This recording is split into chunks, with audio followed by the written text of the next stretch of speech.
Un saludo para toda la audiencia de ABC Soluciones Pedagógicas. Estamos aquí en el programa ¿Qué leer? Con el profesor Hernán. Hoy nuestro invitado es Hernán Mayama Rux.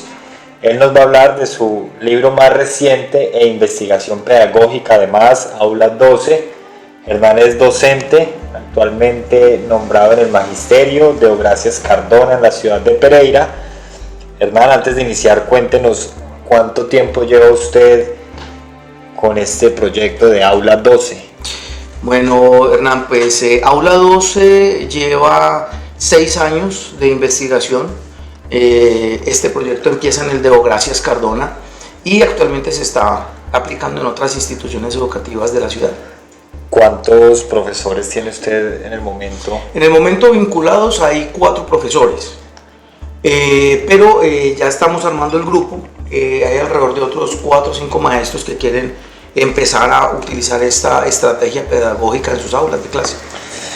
Bueno, Hernán, yo leía en su libro que al principio usted hace mención a Luis Eduardo Mondragón como uno de sus pioneros. Cuéntenos quién era Luis Eduardo Mondragón, quién fue Luis Eduardo Mondragón para usted. Bueno, Hernán, Luis Eduardo Mondragón es a quien está dedicado ese libro, está dedicado a 2 personas, él es una de esas personas.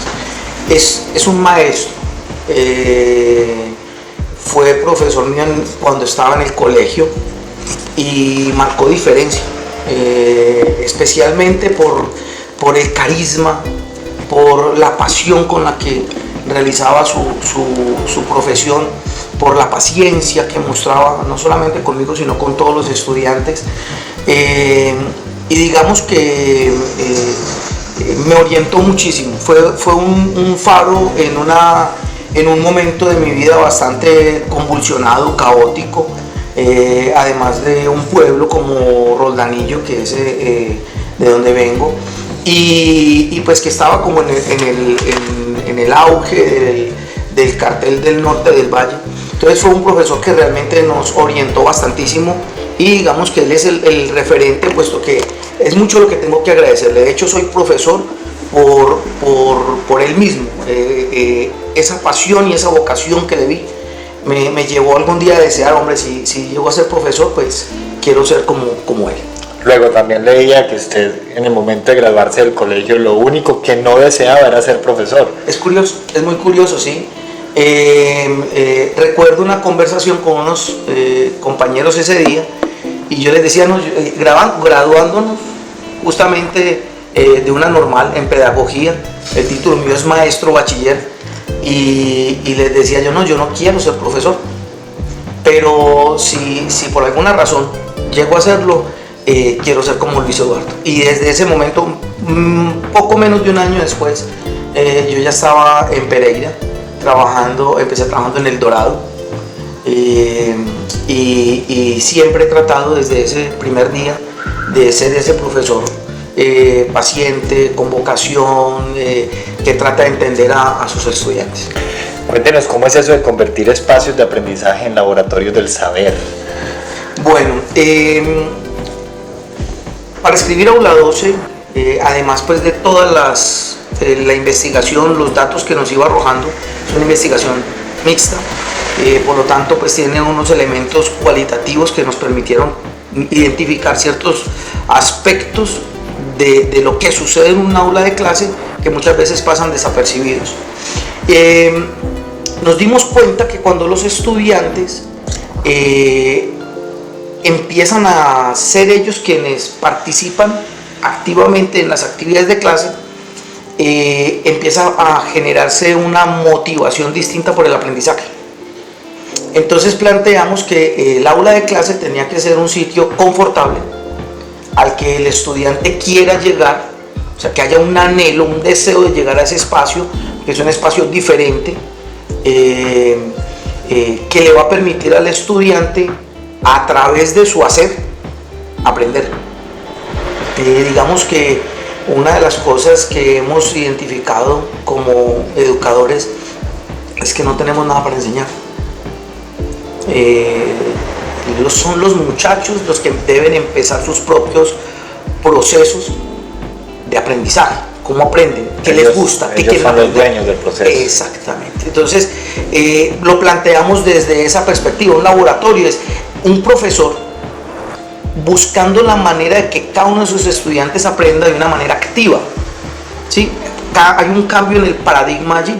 La escuela tradicional, que digamos es lo que nosotros estamos intentando trascender, la escuela tradicional convierte en protagonista al profesor, porque es el dueño del conocimiento, es el que sabe, el que separa el tablero y el que dice qué se hace y cómo se hace. La escuela que propone Aula 12 es una escuela en donde el protagonista es el estudiante. Él es el que está enfrentado a una serie de situaciones que lo llevan a pensar, a reflexionar, a analizar y a encontrar sus propias formas del saber. Entonces, de allí planteamos esa afirmación de que las aulas de clase deben de ser un laboratorio de saber. Bueno, también me llamó mucho la atención que usted hacía una diferencia entre docente, profesor, educador y maestro. 4 términos que tienden a confundirse con sinónimos. ¿Podría explicar un poco esa diferencia? Sí, Hernán. Hay un profesor, Jaime Llanos Álvarez, quien plantea esa diferencia entre esas 4 palabras. Yo digo que hay una especie de escala ascendente. Él los ubica de acuerdo a la función que cumple cada uno. Entonces él empieza con la parte más baja, que es docente, que dice que el docente es alguien que pertenece a una institución educativa, que tiene como profesión la educación, y está vinculado a una institución educativa, a una nómina. El profesor, quien cumple un rol pedagógico, ¿sí?, pero no necesariamente está vinculado oficialmente a una institución. El educador, quien le da a esa profesión, la dedica a formar seres humanos. O sea, hay un elemento un poco más trascendental en el educador. Quiere educar seres humanos, es más humanista. Y en la cúspide de esta escala pone al maestro, porque considera que es quien dedica su vida a formar mejores seres humanos.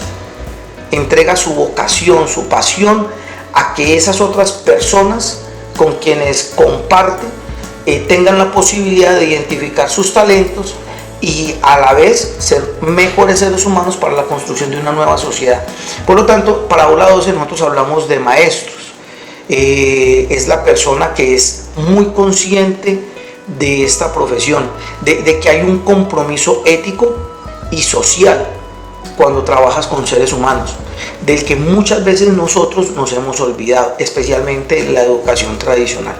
Pero obviamente pues hay otros factores, no es algo digamos adrede que hacen quienes están vinculados a la educación. Hay otros factores que inciden en una especie de desenamoramiento. El Estado, la familia, los contextos sociales. Quizá uno de esos factores sea la prueba de ingreso, que también está mencionada dentro de su libro, ya que esta evalúa saberes y no habilidades, a la prueba se le olvida evaluar esa parte emocional.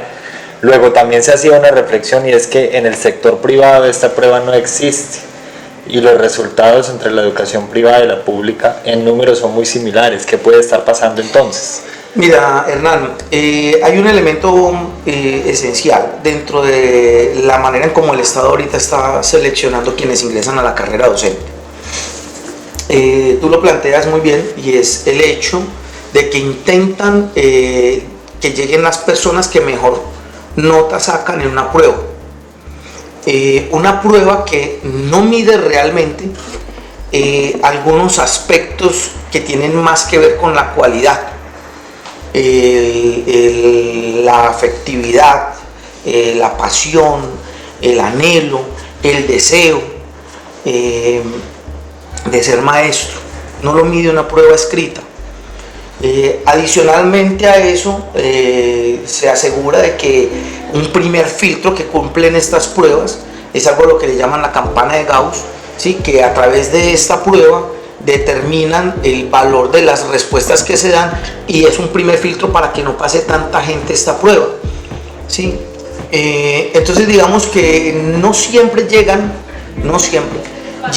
los más idóneos para trabajar con otros seres humanos en momentos tan cruciales de su vida, como lo son la infancia, la preadolescencia y la adolescencia. Entonces no siempre llegan los más idóneos porque este tipo de pruebas no miden esas cualidades, ¿sí? ¿Qué sucede en el sector privado? Yo diría que muchos de ellos desafortunadamente lo miran desde un aspecto económico. Muchas veces los colegios privados desconocen también la formación que debe tener quien está dedicado a la educación. Entonces generalmente buscan licenciados, recién egresados o gente que no tenga mucha experiencia, pues porque esto les va a permitir tener unas nóminas, digamos, más bajas, y pues hablamos en cuestiones de rentabilidad. Sin embargo, hay que rescatar que hay algunos colegios privados en donde sí se lo toman muy en serio y están pendientes de la formación, de que el maestro tenga las condiciones ideales y adecuadas para trabajar con los chicos. Y es muy importante además que los maestros, docentes o profesores permanezcan investigando. De hecho, usted lo menciona en el libro de una manera muy simpática. La investigación es el puente entre el docente y el aprendizaje. Pero lastimosamente hay que reconocer que ese puente está quebrado. ¿Con qué lo curaremos? Como decía la canción. Sí, Hernán, ¿con qué lo curaremos? Yo pensaría que tenemos una gran oportunidad y a la vez un gran desafío. Los maestros en Colombia somos conscientes de cómo podemos transformar esta sociedad. ¿Cómo lo curaremos? Recuperando en esos maestros la vocación, el deseo, el compromiso, el anhelo de verdad formar mejores seres humanos y mejores ciudadanos. Primero empezar por el maestro, que se vuelva muy comprometido con esto. Un profesor comprometido, un maestro comprometido es capaz de empezar a vincular también a los padres de familia, a llevarlos a acompañar los procesos de aprendizaje de sus hijos. También es capaz de motivar y estimular en los chicos el anhelo por el conocimiento. Empiezan las grandes transformaciones a partir de uno, no a partir del otro. Entonces yo lo planteo desde mi profesión, ¿sí? Si yo empiezo a cambiar, todo lo que me está rodeando empieza también a transformarse, empieza a vincular. Es la invitación que le estamos haciendo los maestros con este libro. Por eso se llama Aula 12, reflexiones sobre la investigación en el aula. Cómo el maestro puede empezar transformando sus prácticas para empezar a vincular a la comunidad educativa a esos procesos de aprendizaje. Hernán, hablando un poco más de lo que es Aula 12 y su implementación, ¿por qué misión posible? Bueno, cuando empezamos con Aula 12, empezamos transformando los espacios para el aprendizaje, buscando que fueran más confortables. Las instituciones educativas no han tenido en cuenta que los espacios también influyen en la motivación de los jóvenes por el aprendizaje. Entonces ha sido un factor olvidado. Cuando nosotros convertimos un aula tradicional en un aula sociópeta, como es la distribución que tiene Aula 12, nos dimos cuenta que no solamente era el espacio, también había que cambiar la estrategia, que no tenía ningún sentido tener un espacio confortable y llamativo donde los muchachos llegaban con una motivación diferente, pero escuchar una clase de tablero. Entonces planteamos la posibilidad de generar unas actividades, unas secuencias didácticas. ¿Cómo se las íbamos a presentar a los estudiantes adolescentes para que les sonaran llamativas? Entonces decidimos poner retos, le vamos a llamar retos. Sí, listo. Entonces a ellos se les entrega algo que se llama retos, que es una secuencia didáctica con una serie de actividades que ellos desarrollan siempre en equipo. Siempre están trabajando en equipo para desarrollar esas actividades y generar sus propios aprendizajes. La misión posible es el acceso a ese reto. Ellos deben acceder a una página web que se llama Literaturarte, en el caso mío. Los profesores que están en este proceso tienen cada uno su página web. Se llama Literaturarte, ellos ingresan allí. Entonces, algo como que le llegue a los jóvenes, como que les presente el desafío. De hecho, Marianne Damon habla de un experimento que hizo con ratones. Ella contaba que, pero todo empezó porque tuvo acceso a un fragmento del cerebro de Albert Einstein. Y ella descubrió algo que normalmente no debería tener el sector del cerebro que ella tenía. Entonces empezó a hacer una experimentación con ratones. A unos ratones los puso en unas condiciones amigables, confortables, donde socializaban, donde todos los días tenían un desafío distinto, laberintos, juegos, correr, y a otros los encerró, los aisló. No había ningún tipo de estímulo ni nada distinto a la oscuridad y al aislamiento. Y entonces después los puso a buscar en un laberinto comida. Y los que tenían las condiciones favorables llegaban rápidamente y los otros no eran capaces, perdían. Además de que se encontraban y empezaban a pelear. Entonces ella plantea la necesidad de que el cerebro mantenga el desafío. El ser humano debe mantener siempre un desafío. Entonces, partiendo, digamos, como esto, es que le plantea al muchacho en Literaturarte un cuadrito en donde dice misión posible, incluso teniendo en cuenta la programación neurolingüística, ¿no? Misión posible, es decir, yo lo puedo lograr. ¿Qué hay aquí en esta misión posible? Hay un reto. Sí, vamos a ir al reto. Entonces ellos le dan clic a donde dice misión posible y les descarga el reto con la secuencia didáctica de las actividades. Entonces digamos que llegan con una motivación diferente a desarrollar esas actividades, porque desde todo el tiempo el cerebro está generándoles, ¿sí? La posibilidad de que sí lo van a resolver. Entonces cuando llegan allí no hay pereza, no hay que pereza, no otra vez, no, sino que hay una motivación diferente al estudiante por desarrollar esa secuencia didáctica. Una meta, sí. Sería eso. Bueno, hermano, usted plantea una mesa ecualizable. Si un maestro quisiera implementar Aula 12 en su quehacer diario, ¿cuánto dinero necesitaría? Eso es una pregunta muy interesante, ¿no? Mira, una mesa ecualizable puede estar alrededor de yo calcularía entre los 300 y 450 mil pesos, incluidas las sillas. Realmente es un diseño muy sencillo.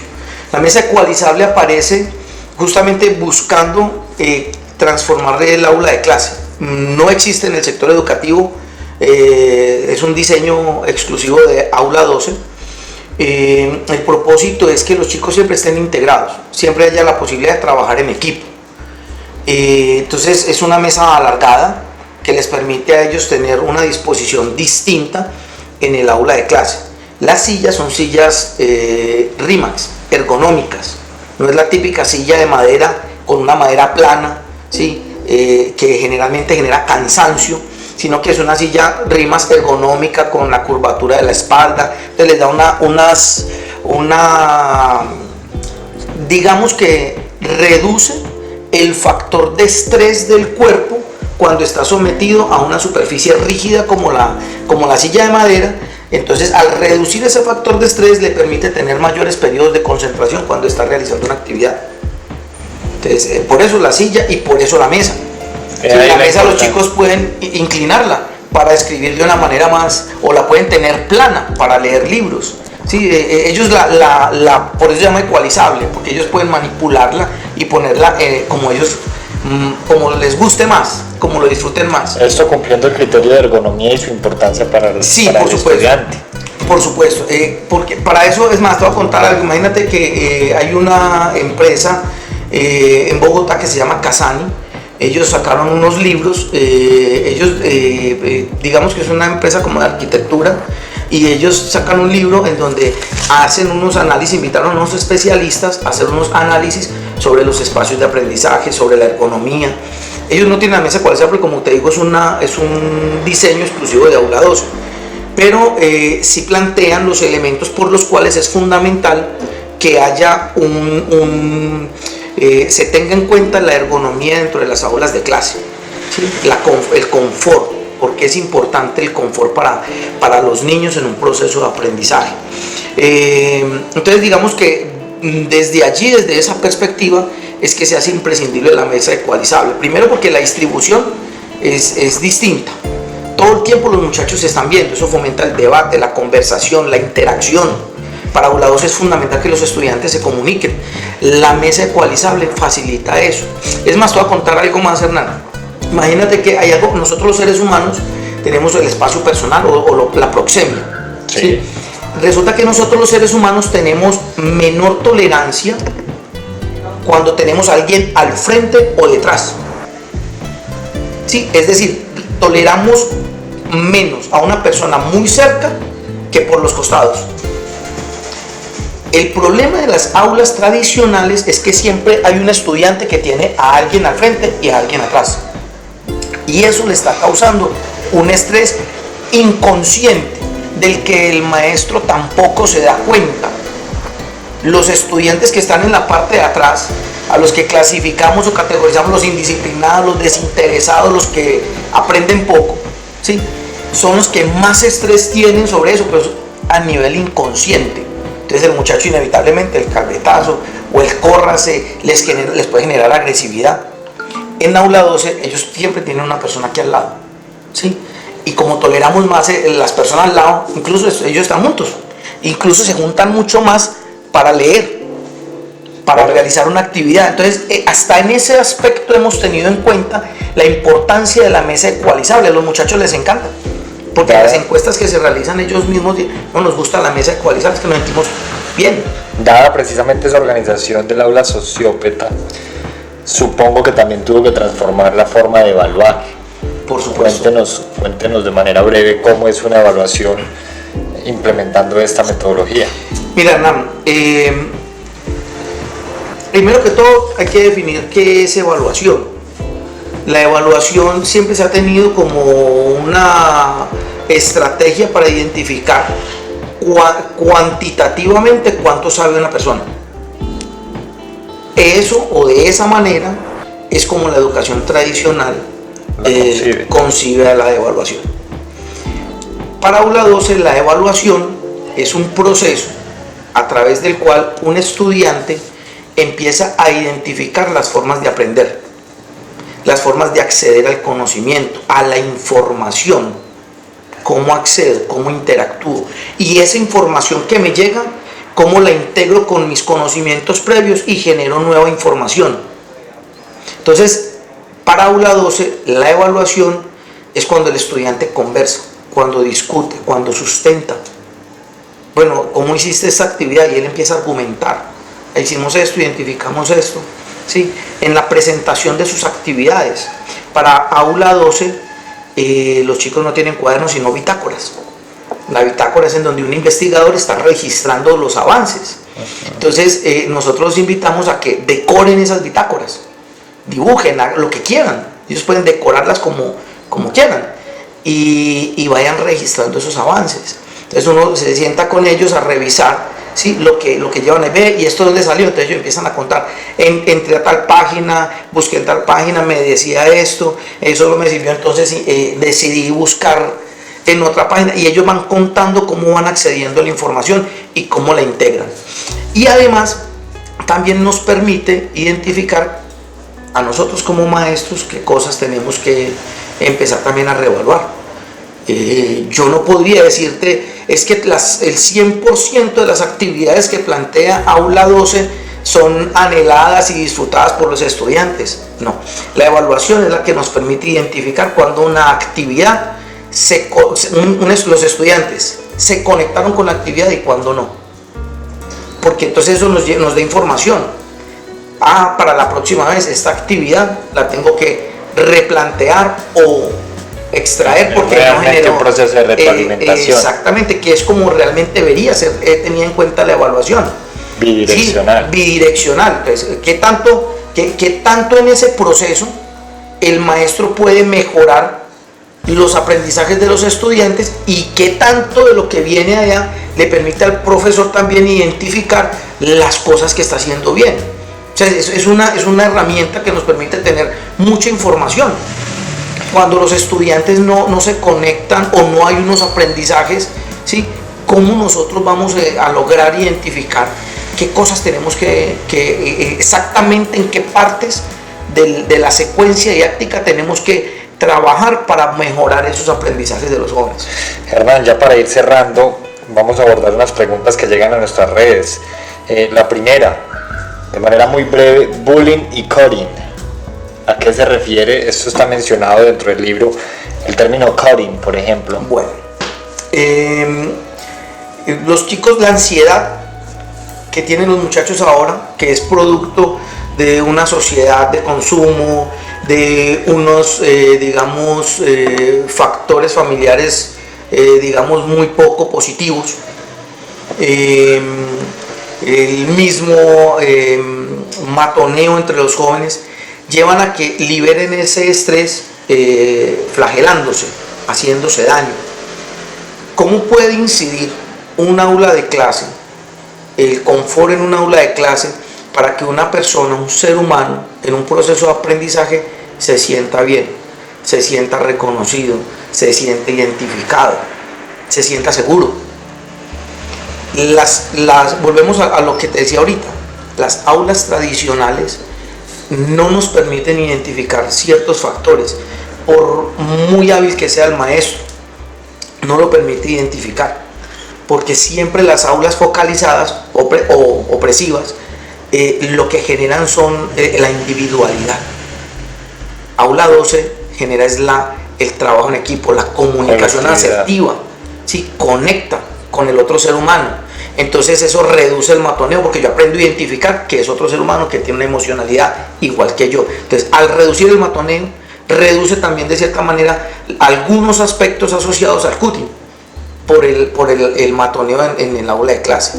Y ya lo otro es cuando uno integra a la familia y también le ayuda a la familia, que hay que acompañar, porque es que muchos de esos chicos están creciendo solos, ¿sí? Sin importar el estrato. Eso quiere decir entonces que el cutting es lo que se conoce cuando ellos se cortan para intentar suicidarse, por ejemplo. Sí, pero generalmente más que intentar suicidarse es por hacerse daño, ¿sí? Realmente, pues obviamente se tiene que intervenir inmediatamente, porque hay un factor de riesgo que hay que entrar a intervenir, porque hay que acompañar a estos chicos psicológicamente. Pero generalmente el primero empiezan a hacerse es haciéndose daño. Es una manera como de liberar el estrés y de llamar la atención, aunque a pesar de que ellos lo esconden, ¿sí? Esa pregunta nos lleva a la siguiente, y es un tip, porque se nos está acabando el tiempo, de cómo visibilizar esos estudiantes invisibles que nunca faltan en un aula de clase. Bueno, como nosotros todo el tiempo nos estamos viendo, todo el tiempo estamos conversando entre todos, en aula 12 todos son visibles, todos están interactuando, se hacen trabajos con la tecnología, entonces los chicos toman fotografías, hacen audiocuentos. Un chico invisible, generalmente a mí me ha dado bastantes sorpresas, porque los chicos invisibles generalmente tienen mucho talento, y ese talento se descubre en cierto tipo de productos. Te voy a poner un ejemplo. He tenido chicos muy invisibles, buenísimos para hacer voces de personajes en un audiocuento. Entonces con sus celulares hacen los guiones, con sus celulares graban archivos de voz, y después en sus computadores, utilizando Audacity, que es software libre, editan, hacen la edición y hacen audiocuentos. Me he llevado sorpresas enormes con chicos que normalmente no hablan en el aula de clase, pero son buenísimos cambiando la voz, o editando, o actuando, porque también me ha sucedido cuando hacen cortometrajes. Entonces, es a través de qué actividades llevo yo a que los chicos exploren esos talentos y empiecen a mostrarse. Un chico que no habla, un chico que le gusta quedarse invisible, es porque no ha descubierto para qué es bueno. Una vez tú le muestras, o él identifica para qué es bueno, empieza a adquirir seguridad, autoestima, y entonces empieza a mostrar, empieza a buscar la manera de expresarse a través de eso. Hernán, ¿cree usted que la psicología cumple un papel importante en la práctica del maestro de aula 12? De todos los profesores, de todos los educadores de este país, la psicología es fundamental. De hecho, en el colegio, cuando uno estudia para ser educador, uno ve fundamentos pedagógicos. En la universidad también se estudia psicología del desarrollo. cómo se aprende, debe integrarse fundamentalmente a la práctica diaria del maestro. Porque cuando yo identifico cómo hablarle a un estudiante, cómo motivar a un estudiante, qué debo decirle y cómo debo decírselo, para que ese estudiante se motive, se active y empiece a poner de su parte en ese proceso. Es fundamental. A veces la rutina nos lleva a desconocer y a invisibilizar a los muchachos. Y digamos que desde allí, por eso es que es tan importante la psicología, porque es la que permite que el maestro tenga las herramientas para entender a ese ser humano que tiene una visión, unos pensamientos, una idiosincrasia fundamental y que puede incidir en su aprendizaje. Hernán, 2 preguntas de sí o no. ¿Es posible implementar Aula 12 sin tecnología de la información? No. ¿Considera usted que el uso del celular se debería prohibir en clase? No. ¿Qué papel cumplió la educación prohibida documental que usted cita en el libro para la implementación de Aula 12? Esa pregunta es muy interesante. Realmente yo vi el video, me pareció muy interesante. Para cuando sale la educación prohibida, ya habíamos empezado con la investigación de Aula 12. No, digamos que nos alineamos en el sentido de que reconocemos, al igual que los especialistas que salen allí, de que nosotros como Latinoamérica necesitamos generar nuestros propios procesos de aprendizaje, que tenemos que integrarnos como comunidad, de que no podemos seguirle haciendo el juego a un Estado que pareciese que va en contravía del beneficio del colectivo, del ciudadano. Paulo Freire lo planteaba. El Estado muchas veces, pues el Estado no se va por sí solo, unilateralmente, no va a convertir en protagonista al maestro. Es más, lo que hace cada vez es convertirlo, proletarizarlo más, porque mientras sea más proletario, es más manipulable. De allí la importancia de que nosotros como maestros nos demos cuenta de cómo podemos incidir en generar nuevas ciudadanías frente a lo que está sucediendo, es decir, formar muchachos libres, críticos de lo que está pasando. Entonces, ¿cuál es el poder del discurso pedagógico? Totalmente importantísimo. ¿Cómo llevo yo, desde lo que yo digo, cómo llevo yo a otro ser humano a que comprenda la importancia del conocimiento, a que comprenda la importancia del aprendizaje, a que entienda conceptos como la libertad, como la paz? Porque en pueblos como el de nosotros, como Colombia, nosotros todavía no entendemos el significado de la palabra paz. ¿Qué es vivir en paz? ¿Qué es comprender al otro? Somos un pueblo bastante agresivo y eso se revela en los comportamientos de los chicos en las instituciones educativas y muchas veces también las actitudes de los maestros.